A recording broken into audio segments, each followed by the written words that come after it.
VPN server install করার পূর্বে অবশ্যই আপনাকে দেখতে হবে যে আপনার দুইটি নেটওয়ার্ক অ্যাডাপ্টার রয়েছে কিনা, এবং দুইটি নেটওয়ার্ক অ্যাডাপ্টারের সাথে আপনার অবশ্যই ডিএসসিপি সার্ভার ইনস্টল করা থাকতে হবে।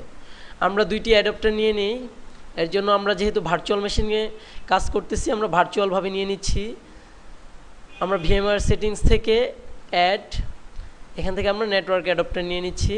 অবশ্যই আমরা যেহেতু ভিএমওয়্যার দুইটা মেশিনের ভিতর কাজ করব, আমাদের নেট কানেকশন থাকবে। দেন ওকে, আমরা এখন এটার পাওয়ার অন করে নিচ্ছি।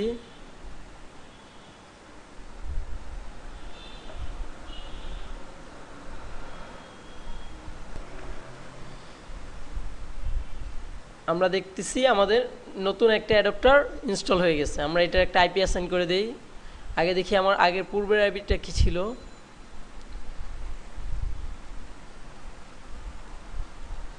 সরি, এখান থেকে আমরা ইজিলি কনফিগার করার জন্য চলে যাব কন্ট্রোল প্যানেল, দেন নেটওয়ার্ক কানেকশন ওপেন। আমরা দুইটা নাম দিয়ে দিই। এটার নাম দিয়ে দিচ্ছি আমরা ইন্টারনাল, সরি এটার নাম দিচ্ছি এক্সটার্নাল। এটা দিচ্ছি হচ্ছে ইন্টারনাল। এটার আইপি সেট করে দিচ্ছি আমরা 192.168.10.1, আর এটার আইপি সেট করে দিচ্ছি 192.168.10.2। দেন ওকে, আমার দুইটা নেটওয়ার্ক অ্যাডাপ্টার হয়ে গেল। দেন আমার কি ডিএসসিপি ইনস্টল করা থাকতে হবে। আমরা পূর্বেই ডিএসসিপি সার্ভিসটি আমরা ইনস্টল করে ফেলেছি, তাই আমরা দেখতে পারতেছি আমাদের ডিএসসিপি সার্ভিসটি ইনস্টল করা আছে। আমরা জাস্ট এটা একটু ওভারভিউটা দেখে নিই। আমাদের ডিএসসিপি সার্ভারের স্কোপটা হচ্ছে 192.168.10 থেকে 50 থেকে 100 পর্যন্ত। আচ্ছা, আমরা এটা ক্লোজ করে দিই। এখন আমরা কি করব, আমাদের ভিপিএন সার্ভারটি ইনস্টল করব। দেন আমার কনফিগার ইউর সার্ভার উইজার্ড থেকে রিমোট অ্যাক্সেস আর ভিপিএন সার্ভার।